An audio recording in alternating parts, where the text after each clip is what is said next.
Give a round of applause for Candice Patton and the fastest man alive, Gustin!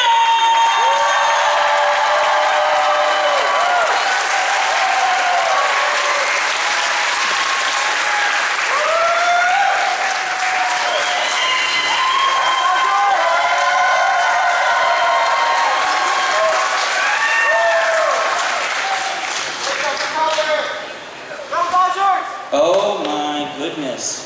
We are so excited you guys are here. Just real quick, how's San Antonio been treating you so far?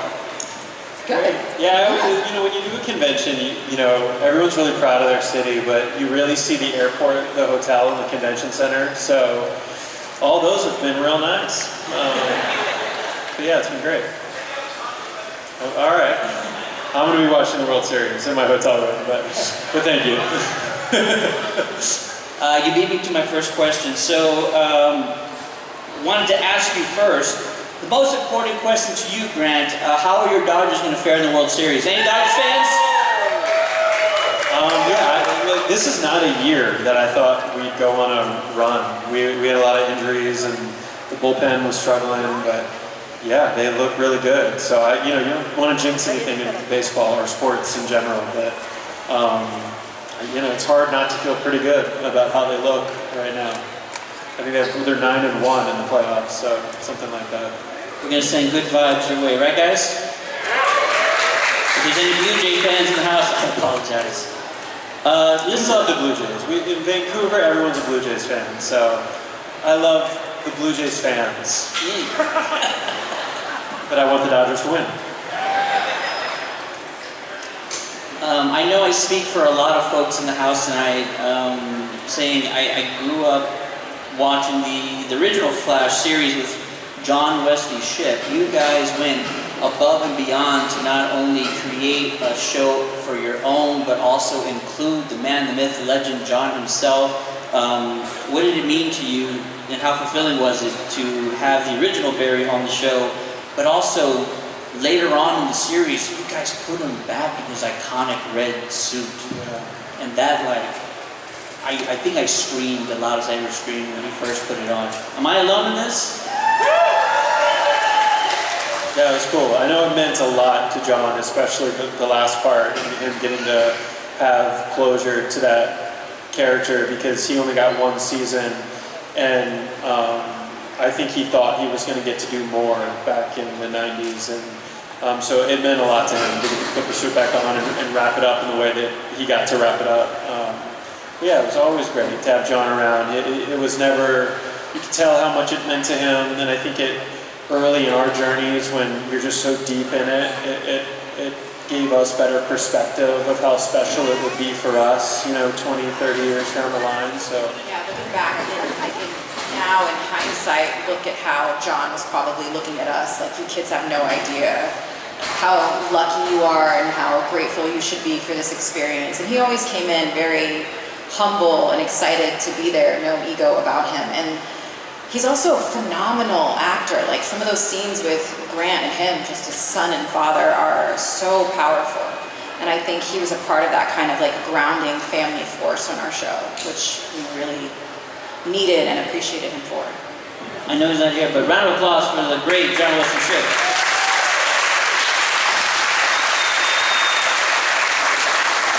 Your love story on TV is one of my all-time favorites. Was there any specific scene between the two of you that felt like the heart of the WestAllen relationship?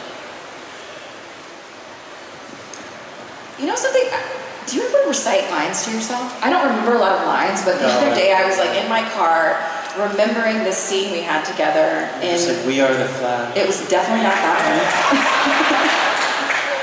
But there was one scene where I was saying to you, were just kind of lamenting about having to be the leader, and you didn't want to be the leader, and you just felt this pressure. And we were just sitting there, and I think, I can't remember who the director was, but Iris just says to Barry, like in this very calm, simple way of, I know you don't want to be the leader, but you have to be. And sometimes it was just like these really powerful moments between, husband and wife, where they really, I don't know, empowered each other. And those are really special for me. There was also one where you were like running out of time. We didn't really have a plan that day. It was called Out of Time. I think. Was it called Out of Time? That episode? Where the bomb had gone off. The bomb had gone off. That's a really good episode. And we didn't really have a plan for that, and I think you were a little nervous about how to execute it, and I was too, probably more so than you. Yeah, I remember just doing, because they were spraying me with sweat. Yes. But I was also like outside the Cortex doing jumping jacks before I came in, so I'd be sweaty and out of breath. And that scene turned out great. Yeah, that was and just another one of those like two people like being with each other and trusting each other. And I don't remember what the scene was about, and I referenced it to you before in a panel because I remember what you were wearing, like what we were wearing. Specifically, you. It was like a red jumpsuit, and we're in the time vault. And I think it was Millicent. It was Millicent. Yeah. That's a really. It's when you tell me that I'm gonna die. Yes. Yeah. Yeah, that was a good one. Yeah, and then I remember the pilot, and when Barry has left the hospital for the first time and goes to Jitters, and we did that slow motion shot of me seeing you, and then you coming and hugging me. A lot of powerful moments. Yeah, there were a lot. And also Earth 2 is one that came to mind as you were asking, but that was kind of obviously different because it wasn't a part of their real love story, but their Earth 2 when... I forget exactly.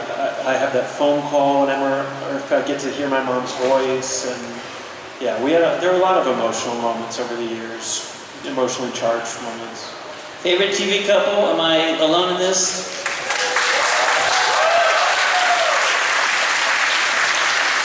Candice, I remember this vividly. There was a lot of hoopla online when Iris received her first super suit in season 4. What was your initial reaction when your character was getting powers? And what is that first experience like for you, suiting up? I was really confused because I remember season 1 asking Jeff Johns and our producer at the time, Andrew Kreisberg, like, would I ever suit up? Is that something that is in the cards for my character? Because you kind of want to know. And they were like, no, absolutely not. We would never do that. So I kind of just was like, okay, great. I don't have to do late night shoots, and I get to do all interior stuff mostly. So then when it happened, I was like, this is cool. Like, it was cool to see what Grant went through for 9 days. I experienced it. And well, you didn't have to wear a cowl. I didn't have to wear a cowl, which is very cumbersome. I had like a little mask that they taped onto my face, which was annoying enough. But yeah, I think when a lot of us got that experience of wearing a suit, we had a better appreciation for what Grant was dealing with all the time. It's a lot. It's a lot. So, but it was really fun. I enjoyed it. I remember asking Grant like how to slide, like how do you That's everybody's first question. Yeah, because he makes it look so cool. Well, then you go to do it, and you're like, wait a second. It's hard to make it look cool, but he's a dancer, so he has more of like a understanding of his body. And I think the only person who came close to making it their own was Jordan Fisher, who played my son.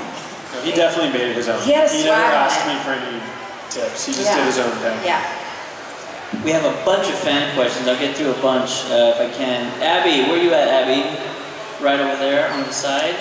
Abby wants to know, do you have any favorite memorabilia that you kept from your time working on The Flash? We won't tell.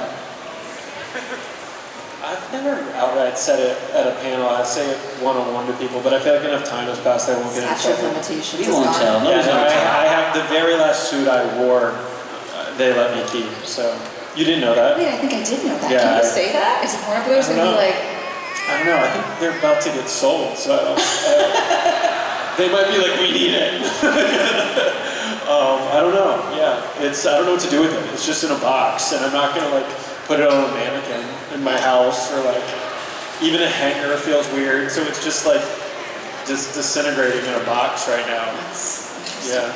I have my wedding rings. That's pretty much the only thing I kept. We would take things every once in a while, like while the show was running. Like I have a bunch of Jitters mugs. Yeah, me too. And wardrobe, like every once in a while I'd have like a sweater or something. Yeah. Can I have like a duplicate of this? I took a lot of Iris's clothes. Like she had a lot of great clothes, and our wardrobe designer Kate May would always do the same thing. Like, can I get an extra one of these? And she would always hook me up with stuff. Yeah. Although season 2 is that the one with the jacket where I get killed? Is that when I get killed by Saboteur? That's 3, right? It's 3. When we Savitar? tried on that jacket, I thought it was so great. I was like, this jacket is amazing. Like, can I have another one? I didn't realize that season how much I would be wearing that jacket and be murdered over and over and over again in it. Yeah. So I've never worn the one that she bought for me. I also similar. I have a burgundy. I don't have it anymore. I had for years had a burgundy like bomber jacket. Oh yeah. That Barry wore a lot. All the time. Yeah, and I was like, this is such a cool jacket. And then I wore it too much, and it just stayed in my closet until I sent it away to family members. I want to learn more about the rest of the main cast, so I have a bunch of questions for you guys, and I just want you to respond with which cast member fits the bill, or is the culprit. And they're not here to defend themselves. And they are not here, and we're not going to tell them, are we? Okay. Who is most likely to dance in between shooting scenes? Me or Tom? You said you or Tom? Me or Tom, Yeah. yeah. Who is most likely to try and make others break character while filming? Tom. Tom. It's unanimous. Yeah. Who is most likely to sing between shooting scenes? Me or Tom? Tom. Or Carlos. Or Carlos. Yeah. I was gonna say. Yeah.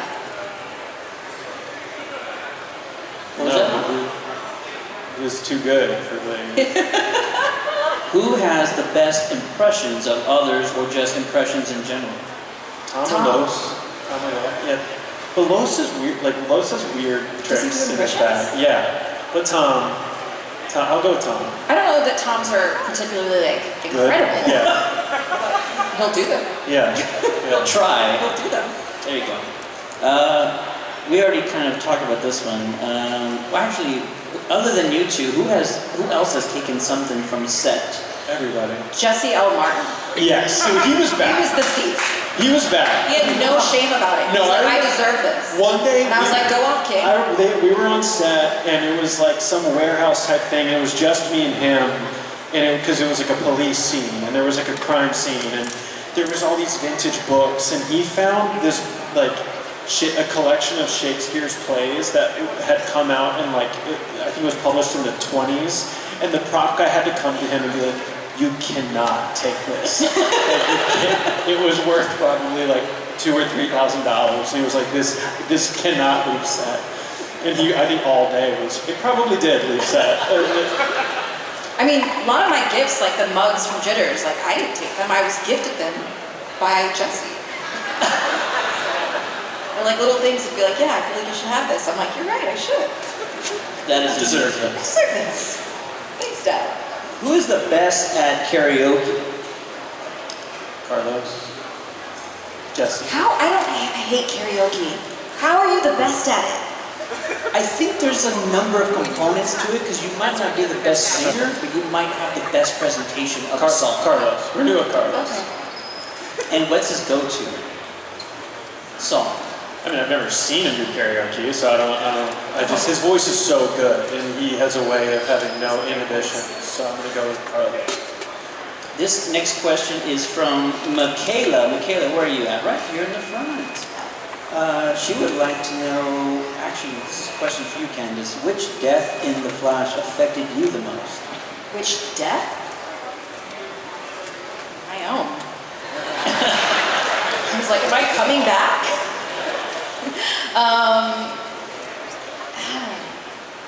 Yeah, who else died? Your mom, right? Did my mom die? She did die.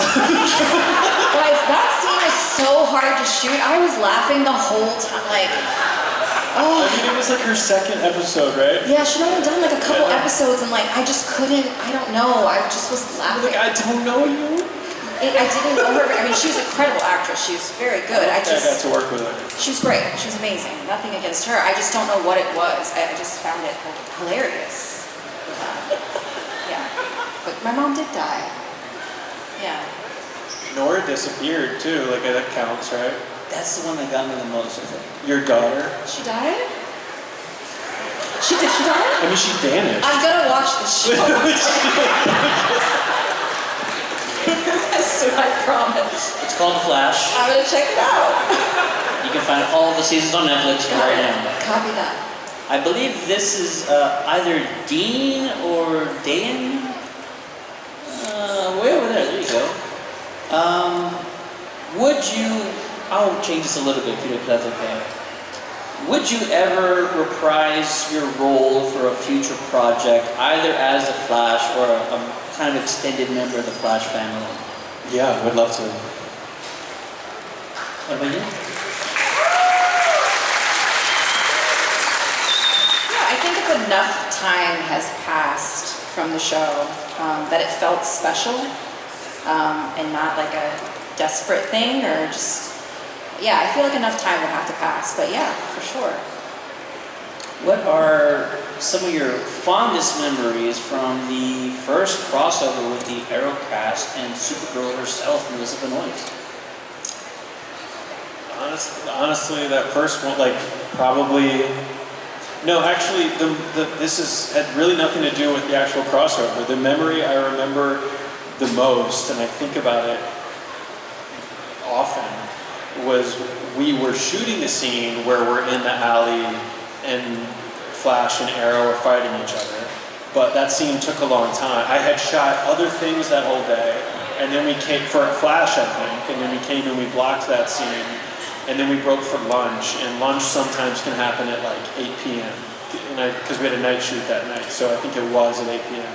And I was sitting in a holding room, and this was early days where the towel was glued to my face because they swore it was the only way of doing it. So I would wear it for like 12 hours at a time. So I'm in a holding room, which was a hotel room, eating lunch, wearing glued into my mask, reading The Man in Yellow, which was episode 109, and it was going to be the next episode we were going to shoot. And there was something emotional I'm reading, because I don't remember what it was, but I remember sitting in the couch, eating my lunch, and just like crying, reading this script. And that's my most vivid memory from the first crossover, Flash versus Arrow. It had nothing to do with shooting the episode. That was wild. Absolutely love that though. You guys love that first crossover? I don't even remember what happened. I remember we fought each other and... No, the first one was called Flash versus Arrow. It was very contained. It was just me going to Arrow. I think that is a crossover by definition. It is. But it that was like, the first one. when you guys like upped the ante and started bringing in other shows and started, listen, I talked to a few Arrow cast members about this. Like the stuff that you guys pulled out and defined is nothing short of extraordinary. Like you guys went and canonized the Birds of Prey, the early 2000s series. Like, you brought Burt Ward back for a cameo. I mean, this is all fun and cool, and I know it's like and the fans love it, and that's what's cool about it. The things I remember are like Victor Garber complaining about something at 3 a.m. or like... Fair. Exactly. This Fair. is not to like making me cry laughing because he's speaking so much truth, or like, you know, laughing with Steven or laughing with Melissa, or like I remember the stuff that happened in between shooting. They were hard. Like crossovers were hard, and like I had it probably the easiest, but they were really hard. But to your point, I think like what the CW, Warner Brothers, we were able to execute with very little money on television with a limited amount of time is nothing short of spectacular, like making these mini movies with multiple shows and crews, and it just really speaks to like the level of production and how many people behind the scenes were firing at the top of their game. Like credit is really, you know, due to a lot of those crew members and production people for sure. You guys agree? Yeah. Next question is from Dylan Davis. Dylan, where you at, sir? Right there in the middle. Do you have any advice on how to get into TV and film? I said this to someone earlier. I mean, everyone, I think, breaks in their own way. Like, there's no handbook on how to get into it or how to make it happen. I think, you know, there's a quote from Flash that I had lived by before and since that's, you know, luck is when preparation meets opportunity, and that's just a part of any industry, but especially this one. But as an actor, the only advice I ever have for people is to just stay true to yourself and to remember that you're the only one that can bring your instrument, yourself, your humanness to the table. Like, it's every human superpower, but that's every actor's superpower. No one else can be you. So don't try to be like Candice. or me, or... Yeah, don't, because I need a job. It's true. I mean, like, you know, because I spent years wanting to be like this actor or that actor, but then you have to remember, like, no, nobody else is me, and I'm the only one that can bring that to the table. So I think that's important to remember. Yeah, and I think the industry is always changing. When we were breaking in, it's very different than it is now for actors trying to break in. So my advice is kind of a moot point. You know, it's a different ball game now. But I think the thing that will always stand the test of time in this industry, in any kind of entertainment field, is resilience. I mean, you're going to have meager times, and you're going to hear no a lot, and people are going to be very mean to you. And you just have to have a really thick skin about yourself. You know, there are moments when we worked for 9 years, and then you leave a show and you don't work for a couple of years, and you just kind of have to know in the back of your head, like, it's coming again. Like, I'm dedicated to the work. I'm not dedicated to being famous or making a lot of money. I just want to be an actor. So as long as you're committed to your craft and doing that, then you'll find it. You'll find it somewhere. Yeah, better clap for that.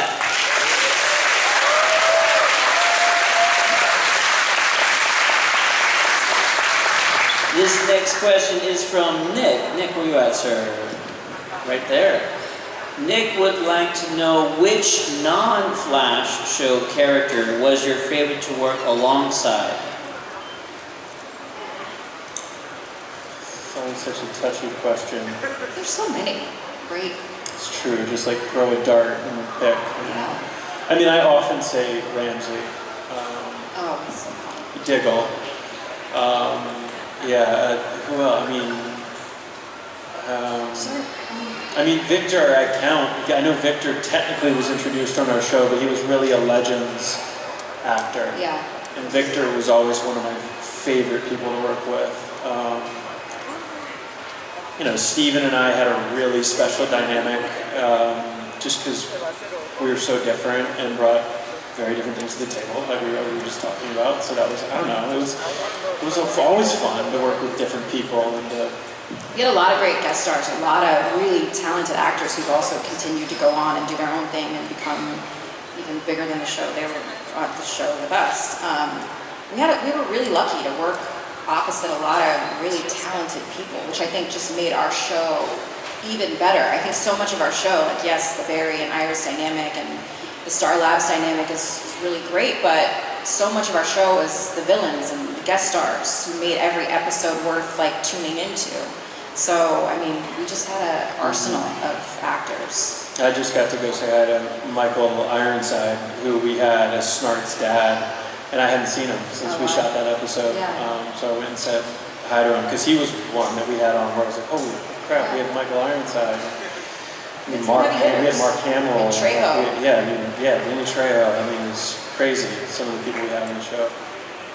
Actually, it's a great segue to my next question. You had a number of great appearances. The one that surprised me was, in fact, Mark Hamill, because not only was he playing a villain on your show, but it was the same villain that he had played in the original series of The Flash, right, Trickster. Any fans of the Trickster?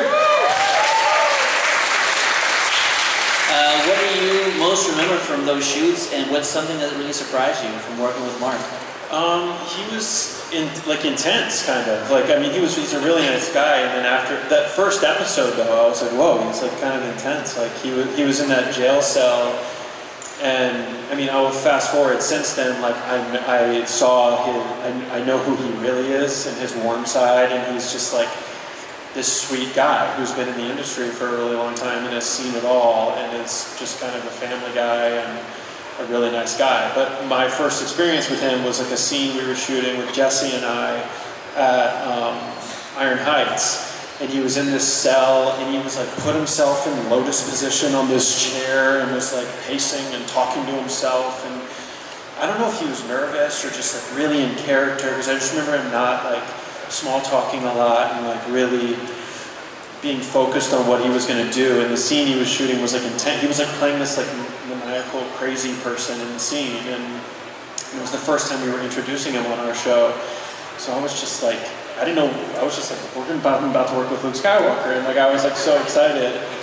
And then also, this is the same guy that gifts Jesse Martin a lightsaber and signs it your Hey. friend Mark Hamill, may the force be with you, because like Jesse was so excited. So like, he's the coolest, nicest guy, and he's just like a really good actor that, you know, takes it seriously. And that day he was shooting an intense scene. So I was just like, whoa. It was kind of my first thought. And he was kind of channeling his Joker. Yeah, exactly. So I'm like, this is the closest we're ever going to get to Mark's like live action Joker. Totally. Yeah. Let's see here. Somebody wants to know, no name, it's okay. Somebody wants to know, who are some people who have inspired you? I mean, my mom. I think I got my work ethic from my mom. I mean, there's so many actors that have inspired me, but I mean, I feel like that's a long list. I feel like in life, my mom, my wife, I mean, my kids even, like, I feel like, I don't know, my family mostly, I feel like.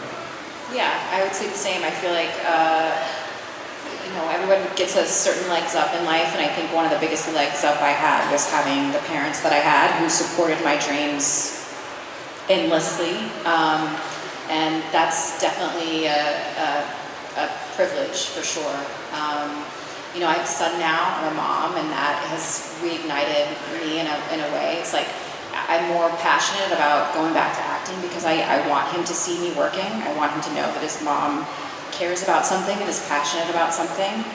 And then as far as actors, you know, I always say Lucille Ball, even like a week ago. You always say Lucille Ball. You know, I was so sad like a week and a half ago, and I didn't know what to do. And I was just at home with my mom, and I just turned on I Love Lucy for some reason. And I don't know, I just watched like 3 or 4 episodes, and just it reminded me like why I love doing what I do. Like she just reminded me, like as a kid, I would just watch tons of episodes of I Love Lucy. And just her work ethic, her talent made me want to be an actor. And it just, I don't know, it's like my guilty pleasure to make me feel better. You know what's interesting is that I would assume there's a lot of folks in here where The Flash is that show for us, right? Yeah, we hear that a lot when you guys come into the line. I get it. It's really, it makes us, I don't know about you, I'm sure, but it makes me feel so good knowing that we have such an impact in your lives. Someone was saying, like, how did you feel when they cast the Flash movie and you guys weren't in it? And I think this happened in like 2014, shortly after our show announced. The second episode was about to air. And it was kind of a blow, I think, for some of us. And I just remember being asked about it, I think, at Comic-Con, and it just kind of dawned on me, like, yes, it would be great to be a part of the movie, but movies come and go, and we got to be in your living rooms every Tuesday at 7 Central for 9 years. Like, that level of, you know, being in your lives with your sons and your daughters and your grandparents and your mom, and like, it's such a family show, like, we have such a connection with our fans in such a, you know, beautiful way, so. I want to try something. So everybody here, raise your hand if you've seen the entire series through at least twice. I can't. Hold on. Never once. 3 times. 4 times. 5 times. 6 times. How many people have seen the show so many times you can't even count? How many times you've seen it all the way through? There you go. God bless you guys. Easier than wearing the Flash suit. We have time for just one more question, and this one kind of is one that I've been thinking about for a long time. In the series finale, Team Flash defeated Cobalt Blue and all of the Flash's biggest foes. You saw the birth of Nora and the engagement of Joe and Cecile. How meaningful was it for the two of you and the rest of the cast to have the show end the way it did? Listen, it's, I think, hard for a fan or for an actor who's been with something for so long to be completely satisfied with the way something can wrap up. It was bittersweet, and I haven't seen it, actually. I haven't watched it yet. I'm sure I will at some point. So yeah, I think it was bittersweet. It was time, but it was also bittersweet. And I know that, like, I mean, the last time we worked together was Nora's birth. So that was really special to get to finish on that. And that is something that I wanted to see happen in the final season.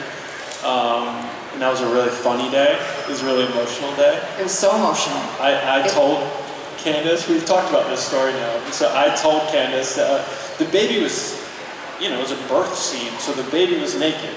And I said, oh my God, I forgot about that. Yeah, I was like, you're gonna get peed on, just so you know.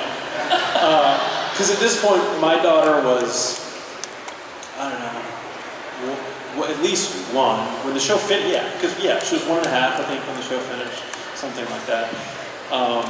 And I'm like, there's a diaper on, like, that's just, you're gonna get peed on. And she was like, what? No. And she got peed on. And like, it was hilarious. And it was during a take, basically. Yeah. And we're laughing through tears. Yep. And it's like, I'm sure parts of that moment are like in the episode. And it was my last day. I'm working on the show. And I was like, this is just so perfect for me. Yeah. Like, just a nice send-off. Feels peed right. on. It Yeah. feels so right. Felt right. Yeah, but it was really emotional. It was really emotional, and I felt like it was a perfect way to end my run on the show, giving birth to Nora, and having Grant there, and having Jesse L. Martin there was really like just the icing on the cake for me, because that's really like where I started on the show, and so I was just glad that that was my final day. It was weird, because I think some fans know, like, we had to change parts of that script, because this was 2 years into COVID, and I had not gotten it, and I got COVID like a week and a half before we wrapped, and I kept testing positive and couldn't come back to work, and I some of it they reworked, so we shut down for a day or two, and then they reworked some of it, and I missed like 3 or 4 days of filming at least. Like, I was supposed to be in the scene with the prosthetic scar makeup with all the bad guys when it was Savitar in the suit. That was supposed to be me as Savitar. And there was other stuff that happened too, and like stunt double shots and stuff, and they shot around me. So my last day of work was alone on a green screen. So sad. Which was like, it also felt right. Like, it was kind of heartbreaking, but I was like, I also spent so much time in this suit on green screen talking to nobody. So it felt right. And the last shot I shot was the last shot of the series of Barry running and them pushing in on him, just looking satisfied. And that was a cool last shot to get. Well, on that note, I want the both of you to know this has been an absolute dream come true for me, so thank you so much. Thank you for being here. Thanks for coming to San Antonio. Y'all make some noise. Gustin Candice Patton. We're going to take a quick photo and up.